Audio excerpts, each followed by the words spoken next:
everybody, welcome to Two Non-Doctors. I'm Liz Mealy. I'm Maria Shahada. We are stand-up comedians. Stand-up comedians that are currently jobless because of the coronavirus. We're finally going to be the doctors our mothers wanted us to be.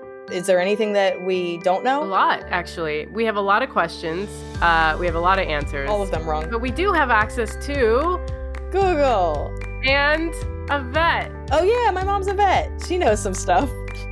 We have to do this So again. every once in a while, we're going to invite her on. No, we don't. We're going to actually use this. Welcome to Two Non-Doctors. I'm going to get like quarantine hot. Exercise every day. I'm going to go for runs. I'm not going to be wearing makeup. My skin's going to look amazing. I bought 2 different hair masks. I've been wanting to do a hair mask. Okay, I wanted to let you go a little bit longer, but here's the thing. Like, I really think you're like cut to like 3 weeks from now when you haven't been on stage, your hair is going to be a mess. You're going to be a mental mess, and you're going to be like, I can't do it anymore. I can't do it. And I'm going to respond to you in German because I've learned every language. Such an asshole. You're not wrong, but I am, and it's going to be the topic of our episode. I am deathly scared of going into a depressive episode because I don't know who I am if I'm not getting on stage at least every other day. I mean, honestly, most of my life I've gotten on stage every single day. I've never taken more than 2 weeks off, and even that 2-week off exception, we're talking about once every couple of years. I truly get on stage 5 to 7 times. I think it's very common among comedians. Like, a lot of people are going, I don't know who I am without this. And yeah, especially for the ones that have been going for a couple of decades. Like, it's just like, I really wanted time off. I was like, I look at people sitting outside, eating dinner, al fresco dining, having wine. And I'm like, oh, I want to be that while I'm on my way to a show. And not that this is that, but like, now I've had the time to get to focus on things and get things done, and I'm like, not like this, I didn't want to be quarantined into doing my job better. I'm already made to do it. It's like when you were, like when I was younger, when I was little, I used to be about to clean my room, and then my mom would come in and be like, clean your room, and I'd be like, well, no, I wanted to do it on my own. I don't want to. Yeah, I'm not going to be forced to do it. As people that travel the world, and as people that, I don't know, we're constantly putting off side projects because we're always tired and we're always like kind of doing all these different things. Like, there is a part of me that's like, if I walk out of this quarantine without a script, it's me. You know what I mean? Like, it's not. You get to a point where it's just like, I just don't have time. I'll do it when I have time. And then now we all have so much time that it's like time. And now if I don't do it, it's like, okay, so I've been giving excuses. Also, the thing is like, okay, so it started with toilet paper and everybody rushed to the stores to get toilet paper. And then it was like toilet paper and pasta. And then it was like canned food. And like now everybody's rushing to the stores to get canned food. Now Clorox wipes. Yeah. And now everybody's running to the store. Oh yeah, and sanitizer. Now everybody's running to the store to get alcohol. And every time everyone runs to the store and waits in line, it's just like being around people you wouldn't have been around if you didn't. It's like, I don't know if you've ever waited tables, but you'd go to a table and they would be like, can I get a water? And you'd go and get a water and come back. And they'd be like, can I get ketchup? And you would go and then come back and they'd still have something different every time you came to the table. I feel like that's what the government's doing to its people. And they're just waiting in these really long lines. Exactly. Yeah. And I honestly think they knew this the whole time. It's kind of like when you're at an airport and a plane gets delayed 20 minutes and then it's an hour, then it's 6 hours. I think they knew the whole time. They just don't want to cause chaos and anger and panic. So they just like let people in on it. 100%. 100%. I don't think that's made up at all. They 100% have been holding. They knew this was going to happen. They knew it was this bad months ago. Months ago. Not only it could have actually been avoided so it wasn't this bad if they paid attention to it in January, but truly I think the little snippets of like, hey, just maybe stay inside, guys, or hey, let's social distance. Hey, we're shutting everything down. Like, I think they truly know how people are going to respond. I talked to a woman in the Trader Joe's line that was like, she's like, I have to get everything today. And are they going to shut down the subways? I was like, no, because healthcare providers and grocery store workers have to get to work. I don't think it's going to be the same schedule. I think it's going to be much more minimal, but yeah, the subways are still going to work. They're encouraging people not to take them. But this woman was like, I don't have a grocery store near me. Like, I come to this one. Yeah, it's like yeah, I went home to get some stuff because I knew I'd be at my partner's for a while, Johnny, and I don't know why you had to sound like you were in the 50s I don't and say you're his just like, name. I don't say his name regularly. I always go Johnny, Johnny. Hey Johnny. Anyway, but like I took the overground and I got in just as they were closing the station, so they were letting like a sliver of people out and everything else was closed. Yeah, they did it so gradually. It's like when you break up with someone and you're just like, I don't think I'm gonna. I don't know. Never mind. It's like it's just. but it We're is a all. little bit, it's like in the beginning, you're like, maybe I'll just take my favorite shirt home just in case things get bad. So I'll take that home just in case things go and I don't have time to collect. I can leave shampoo here. If I lose my shampoo, it's not a big deal. But Yeah. it's just like, first you take your favorite shirt home and then you're like, I'm not going to leave my laptop here. And then you're like, okay, maybe this is really nice shampoo. It costs kind of a lot of money. Maybe I should bring that home. Like, you just Oh slowly yeah. start moving out. Oh, this is going to be a mess. But Well, what let's. did you Google this week? So honestly, I got a gel. I've only gotten a gel manicure twice. I barely even get regular manicures. I think I've gotten like 6, and it's all because of like weddings and stuff. But I got a gel manicure for my sister's wedding in April of last year, and I loved it, but it like destroyed my nails, and it took like truly months for it to recover. And then I got a gel manicure with nail art, which has been my dream. Sorry for any boys listening. It's been my dream for years to get nail art. It's my favorite. That's my Instagram explore page is just nail art and cats. And so I paid to get this gel manicure with nail art for my special. It lasts 3 weeks to a month. I take it off. My nails are destroyed. I mean, truly destroyed. Okay, so like I never understood why gel was a problem because it might destroy the actual bed of nail that you put it on, but your nails grow. So this is the thing. And so that's what I Googled. I go, do gel manicures ruin your nails? And they were like, yes, they do. So basically, Google is like the bad friend. I'm so sorry I keep interrupting you, but Google is that bad friend, the doom and gloom friend, like where everything is wrong, everything is going to kill you, everything sucks, and there's no point to doing actually, anything in life. That is Google. no, I'm going to fight you on that because Google is just taking direction. So my pessimism is in the question. So if you say, am I going to die of cancer? Google's like, probably. Yeah, probably. But if you say, Google, are these symptoms cancer? They might be like, no, these are the symptoms that are cancer. So I went in negative. I went in saying, does gel manicures ruin your nails? And Google's like, yeah, bitch, it does. But if I had said, what are some of the effects that gel manicures have on your nails in the long term? It might come up with a different answer. So I do think that we are criticizing the machine when really it's the employees. Oh, damn, you got deep. All right, girl. But so I Googled that. I knew it did. When you know something, but you just want to be proven right. I would say 90% of my Googles are just like, I'm right. I just want to know how right I am and have the terminology. Because I always was like, is it suffocating? So with a regular manicure, first of all, it starts chipping like immediately. Let's just be honest. Like you put it on, you go home, you're like, how do I already have half of them chipped? Oh, yeah. I mean, I cannot. Yeah. So a regular manicure, let's say on a good time, like a good manicure lasts a week. A gel manicure can last 3 weeks to 4 weeks. And that's giving basically your nail isn't exposed to any oxygen.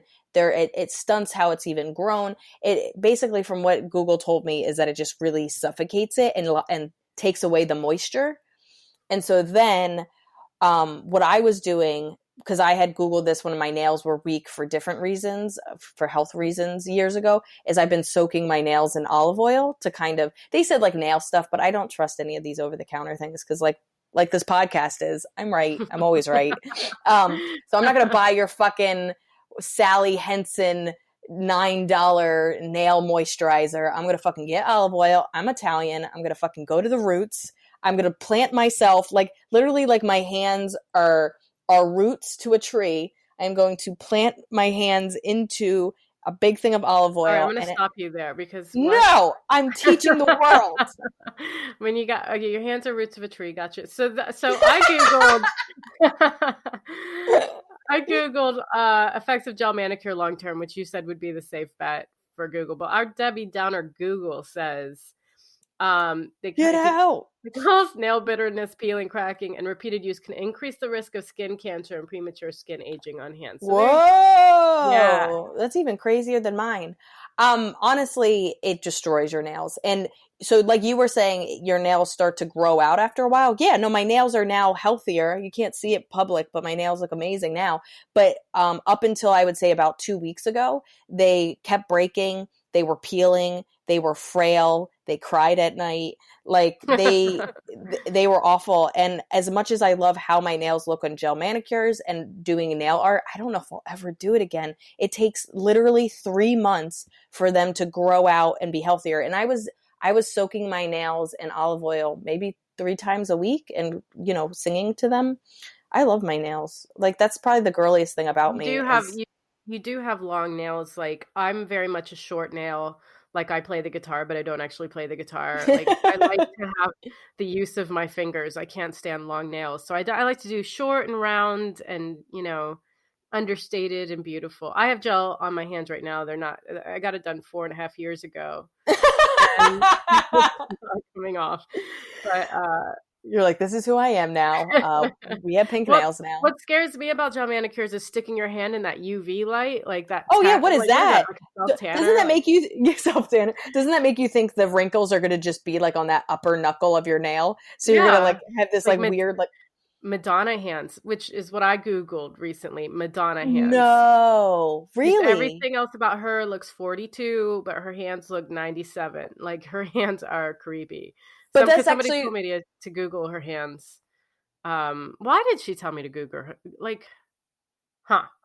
But I was going to say, so the reason like people that get a lot of plastic surgery, often wear gloves, like when they're older, because there's no plastic surgery for your hands and for your neck. So it's like hands and neck. There is plastic surgery for your neck. You're wrong about that.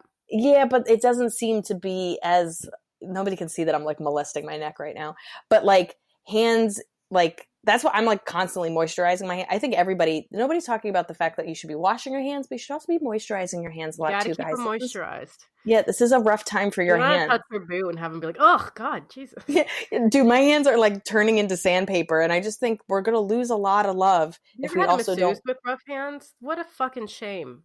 Yeah, but that's because they're washing their hands. I know, but but like, come on, like you have oil on your hands all the time. How are they this rough? because it represents their soul. The job where you work with your hands isn't for you. I want some soft ass hands.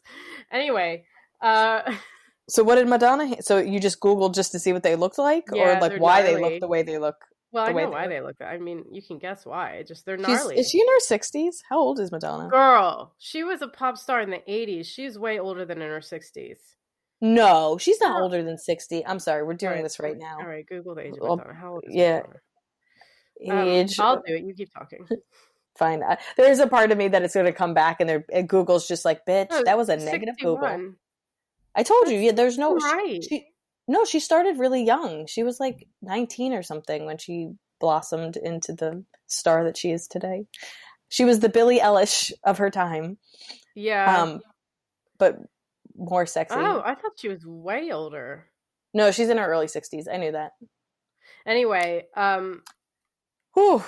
Well, now that we've just thrown some woman under for her appearance. Sorry, Madonna. If Madonna's listening and mad at me, that's a win for us, I think. Yeah. Sorry, Madonna. We didn't mean to throw you under the bus as an appearance, but hands, I don't know.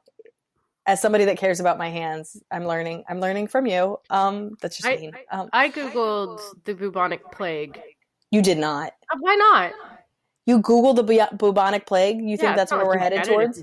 No, I didn't think that. But I mean, it's been dealt with in history, and I wanted to see how it was dealt with. And they just murdered everybody. I was going to say there's body in the streets. Pretty much what they did. They killed anyone with who sneezed. And are you serious? Well, the king did kill a lot of people, but the plague was everywhere. It was all of Europe.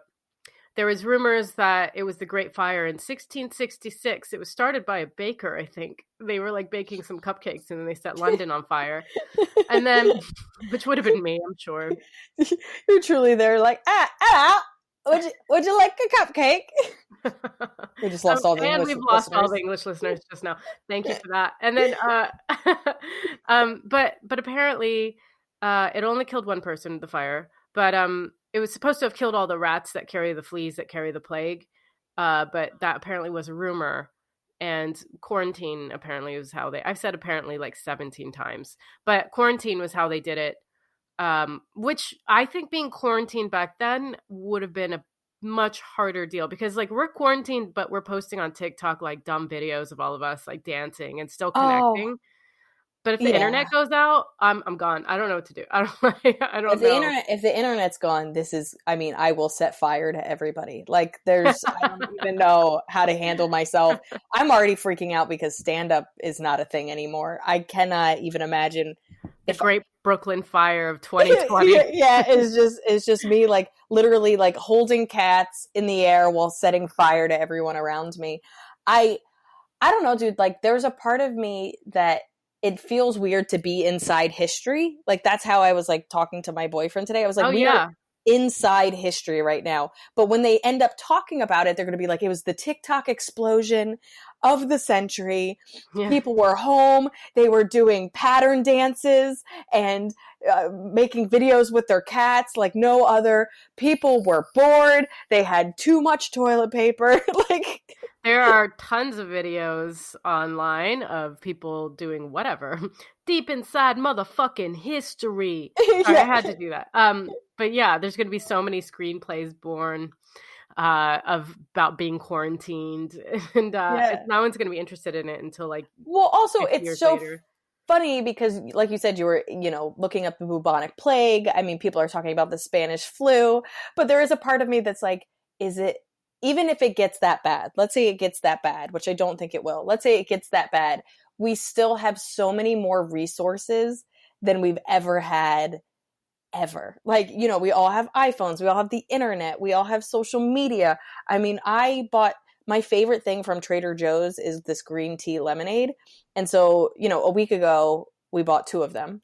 And then 2 days ago, we bought 2 more. And then today I put 1 more and he's like, what do you think's going to happen? I was like, I don't know. People are going to discover how good it is and it's not going to be anything left for me. I can't live my life without this green tea lemonade. It's my favorite thing. I mean, some people are doing that with vodka, so at least yours is healthier. Yeah, that's true. Thank you for making me feel better. Yeah, of course. I mean, like I stocked up on like coffee and then kidney beans because I make burritos all the time.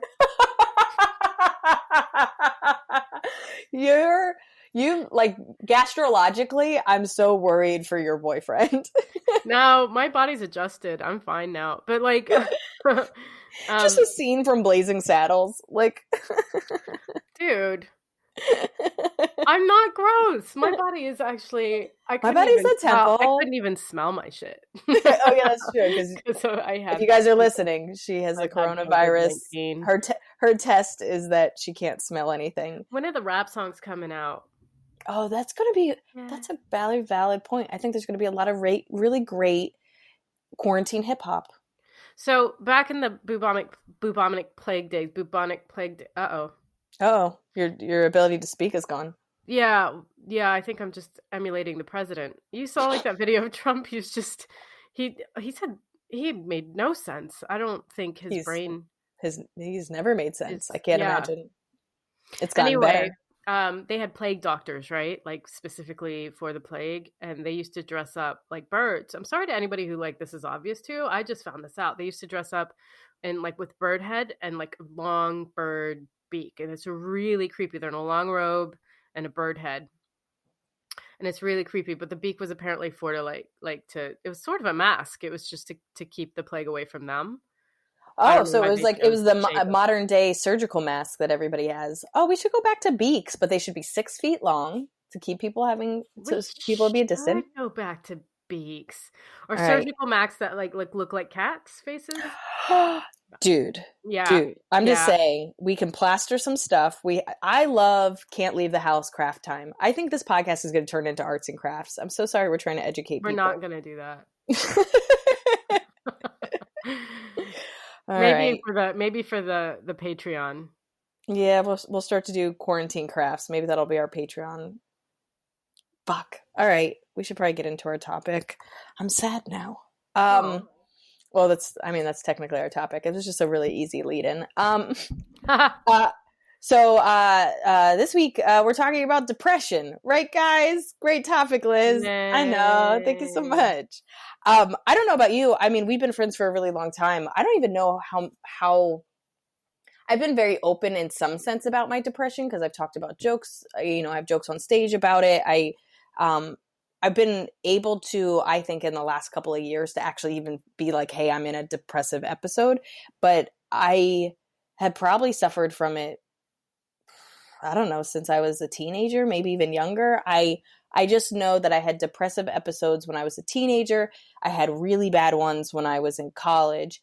And then I went off birth control, I don't know, like 6 years ago. And that weirdly enough helped my depressive episodes in the sense that I didn't get them as frequently. They didn't last as long. And I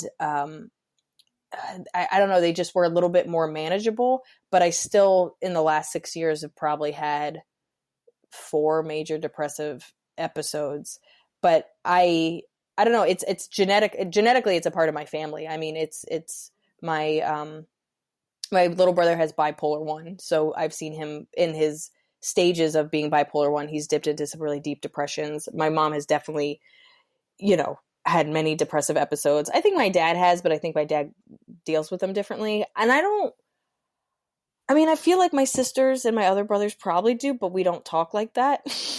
It's like a weird thing where just like, I don't know, Greg's being a bitch and he's in his room. But I don't know, it's been, I've read about depression my entire life to understand both my behaviors but also the behaviors of the people in my family. And I'm always now, having a therapist for almost 9 years, having read so much about it, and then also having a deep understanding with the coronavirus, with not being able to perform. I would say my biggest fear right now is going into a depressive episode, because you could say What what you're saying. happens to you when you are in a depressive episode? So it varies depending on how bad it is and how long it is. But like the first sign for me is all my motivation is gone. Like you know me, like I got side projects. I'm always trying to do stuff. I'm constantly writing. I'm constantly being creative. Immediately this feeling of wanting to even do anything, and like some of my favorite things, running is one of my favorite things to do, reading is one of my favorite things to do, writing and creating, getting on stage, anything that like is almost I don't even think about it the same way you don't think about brushing your teeth. Any activity in my life that I just do because I like doing it, even on a day I don't want to do it because it's raining or what have you, I will still do it. All that motivation goes away. And I find it really hard to get out of bed. I find it really hard to motivate myself to do this, something as simple as take a shower or brush my teeth. I get really distant. The first people to go is anybody that I don't care about. Like those people, like you, I will stop returning your phone calls. I'll stop returning emails. I don't care if it's a business opportunity. With me, it's just you stop using punctuation. Like there's no exclamation points, and I'm like, Liz, are you okay? Dude, it's actually pretty crazy. And like, there are some habits that I start to partake in that I don't realize. And you've actually pointed out, like, you've been able to find out if I had a bad day, if I'm mad at you, if I'm mad at the world, if I'm depressed, truly from how quickly I get back to you, how quiet I am when we're together, my lack of punctuation or emojis. I mean, I almost exclusively talk in emojis. When I stop using emojis, you better start throwing antidepressants at me. Yeah. But I start to pull away from everyone and everything.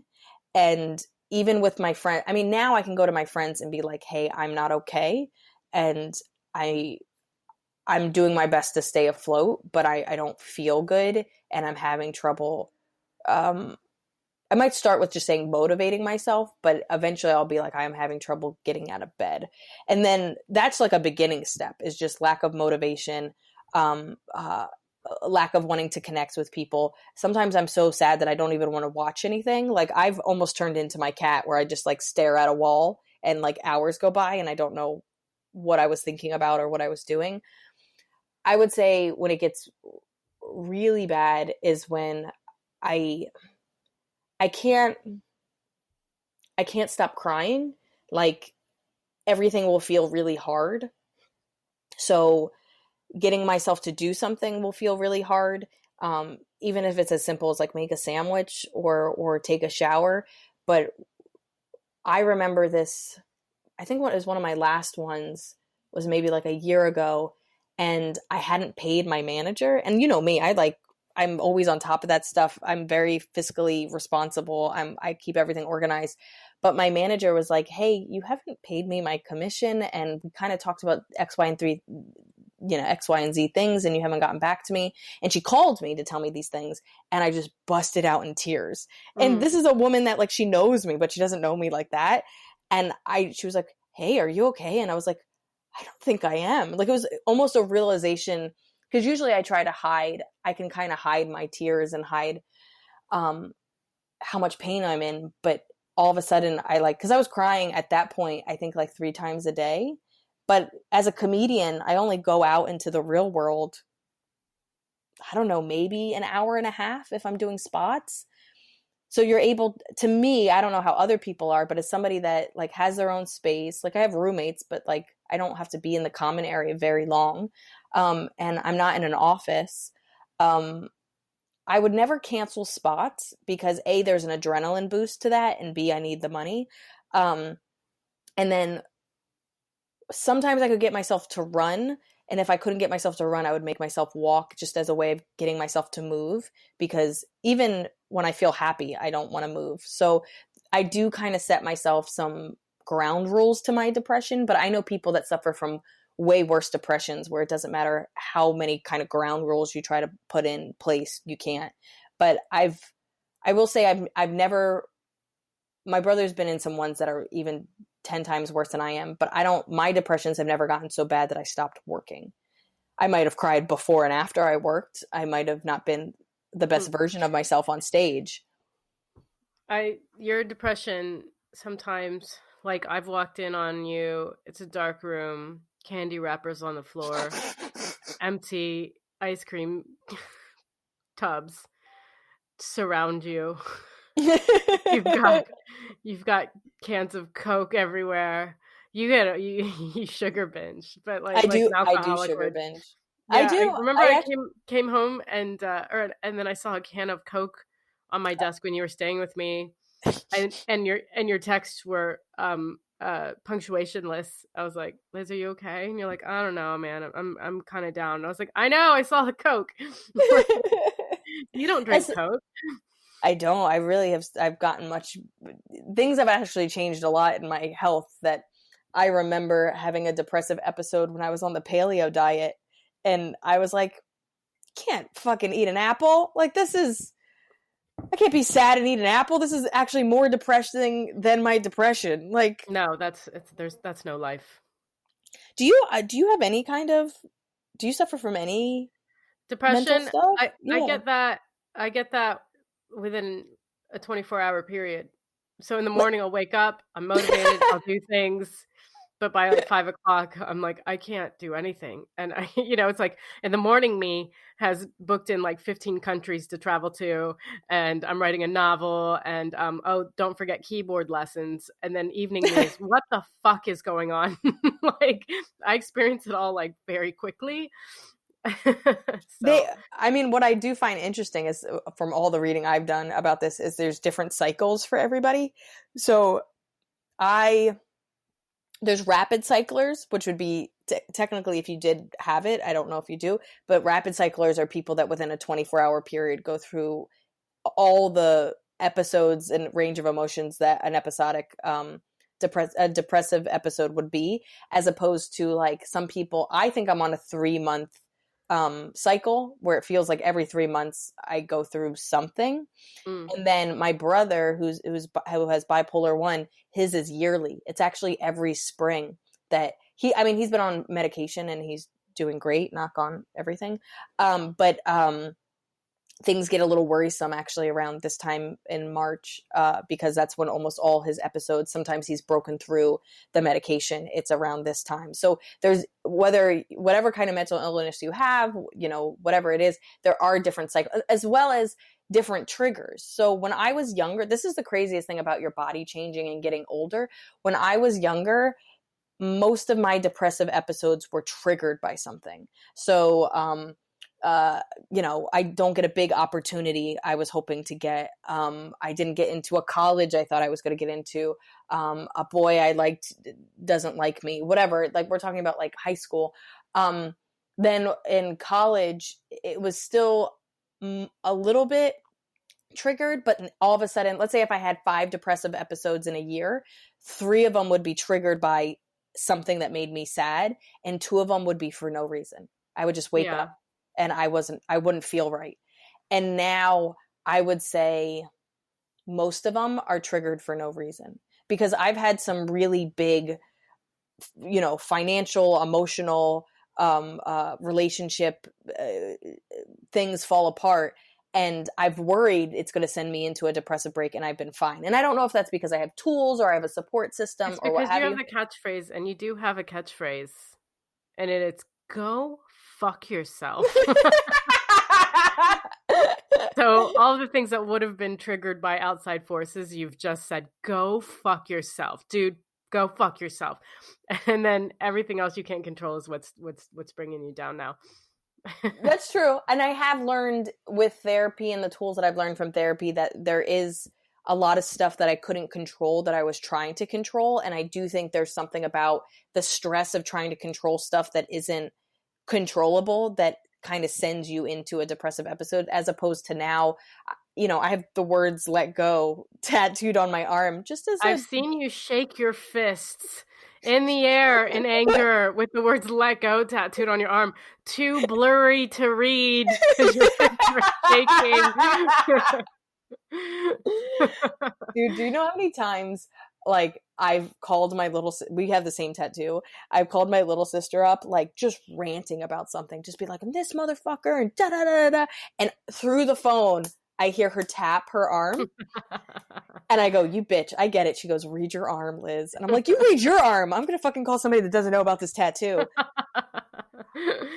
But I would say, I don't know. I would say for me, I now understand that they can come out of nowhere, but I also, unlike before, I can call them, because maybe we'll talk about it in another episode. I've had many panic attacks. I've suffered from anxiety my entire life, but like being able to label my depression and call it out, and even if I can't control it, change it, make it go away, which really I could do everything they tell you to do. Go for a run, decoupage,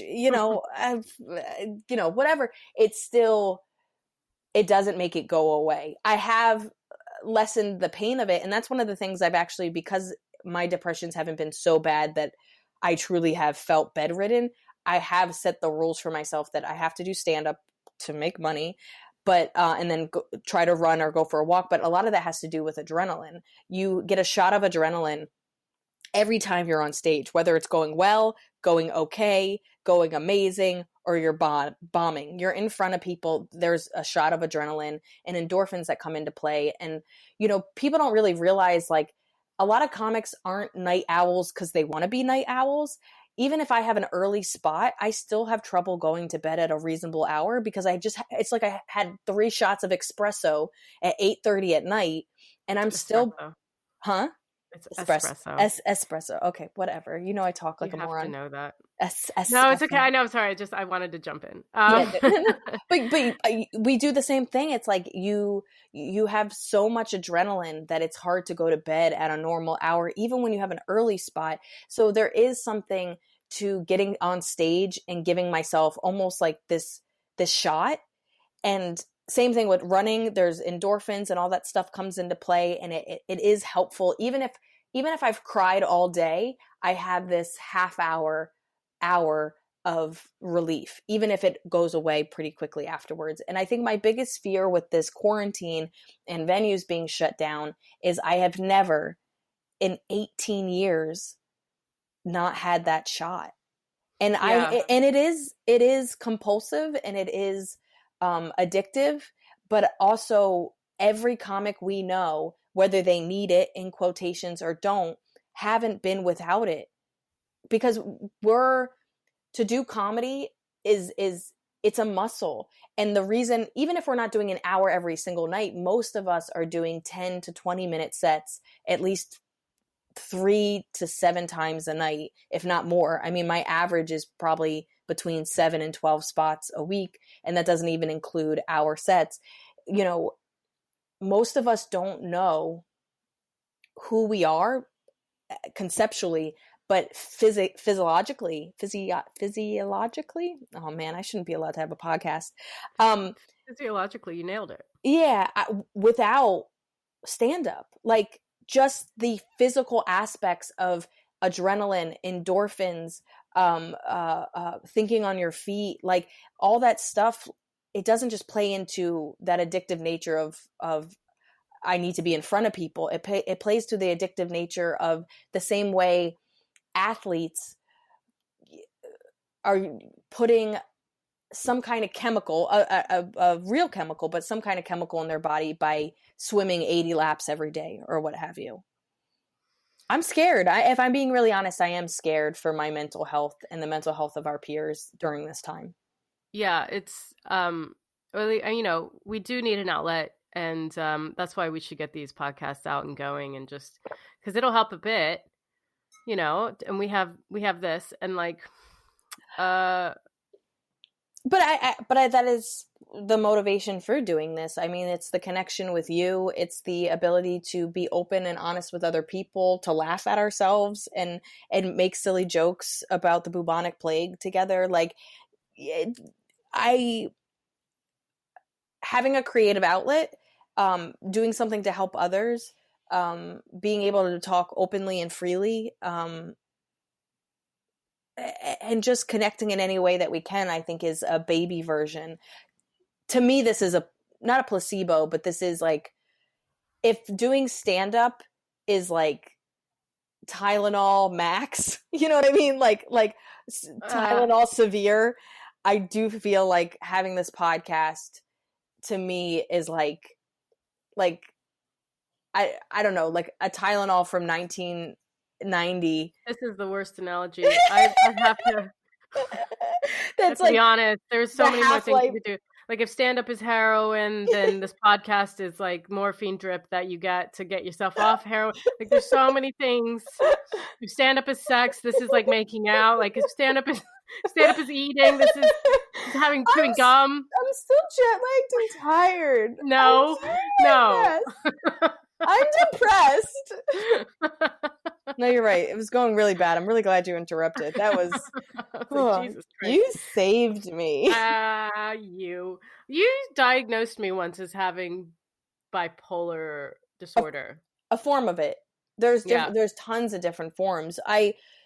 For me, you are a rapid cycler. Like in whatever you do, like you go through so many emotions. Like I don't think bipolar is bad. I mean, like I said, I have a huge family history of probably bipolar 1 in my family. We're not really sure what my grandmothers had, but they were in and out of mental institutions, and there's, I mean, that's for another time. But it is very much on both sides of my family. There's a lot of mental illness. I've read extensively about all the different forms, but the biggest thing is, while my brother is an extreme and has bipolar 1, which for anybody that doesn't understand, it's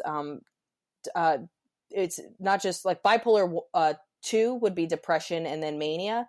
Bipolar 1 is depression, mania, psychotic break. So my brother's psychotic breaks can look very similar to schizophrenia. There's differences between those as well.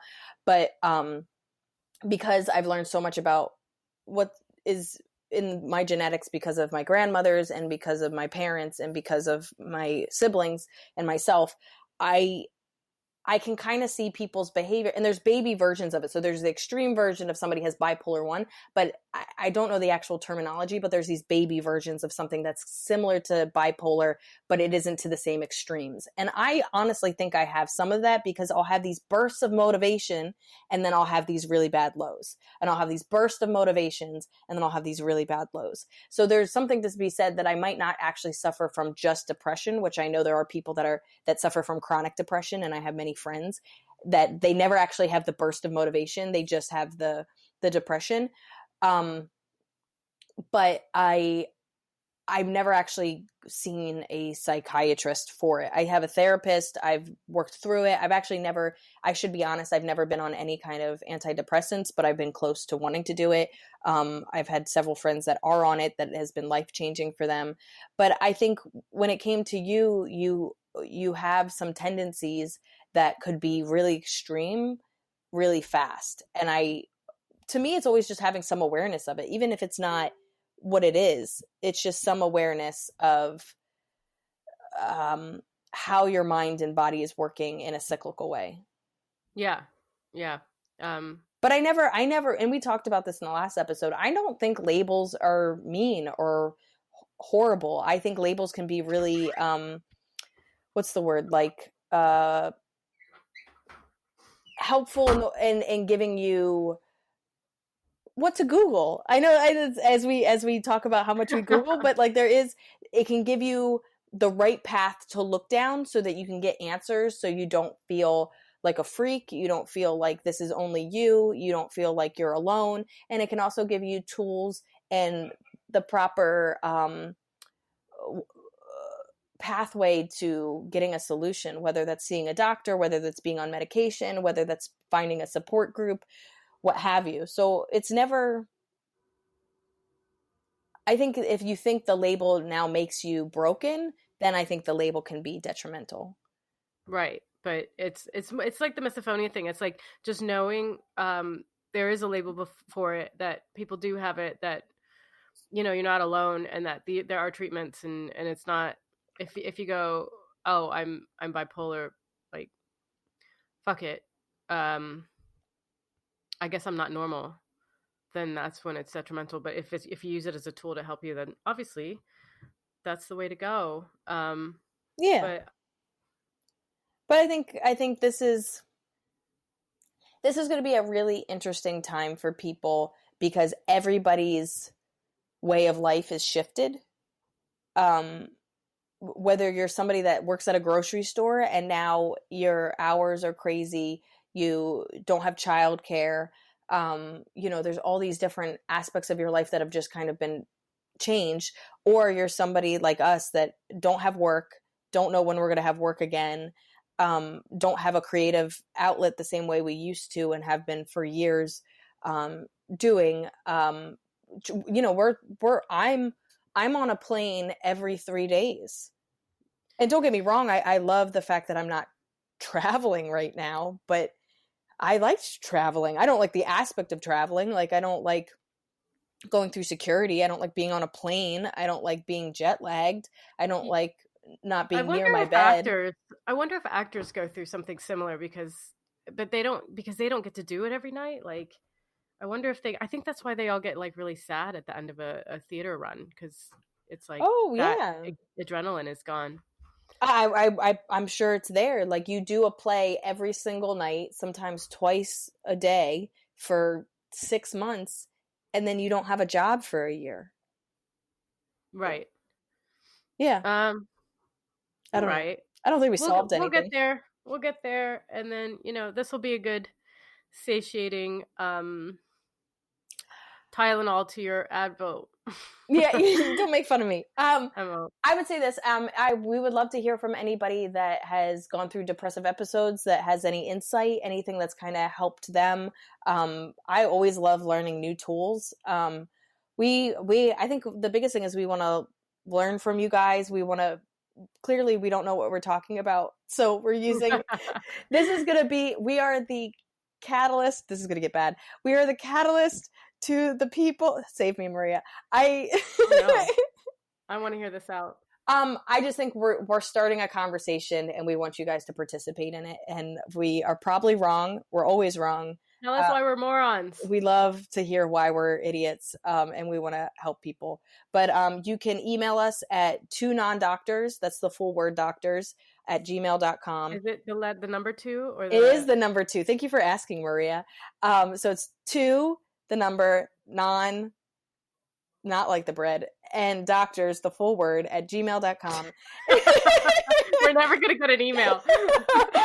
And somebody's writing out to the number, not like the bread. What the fuck is this? 2nondoctors at gmail.com. And then we didn't think this through at no, all. I'm a moron. And No. and then we're on Instagram at 2nondoctors, but that one is DRS.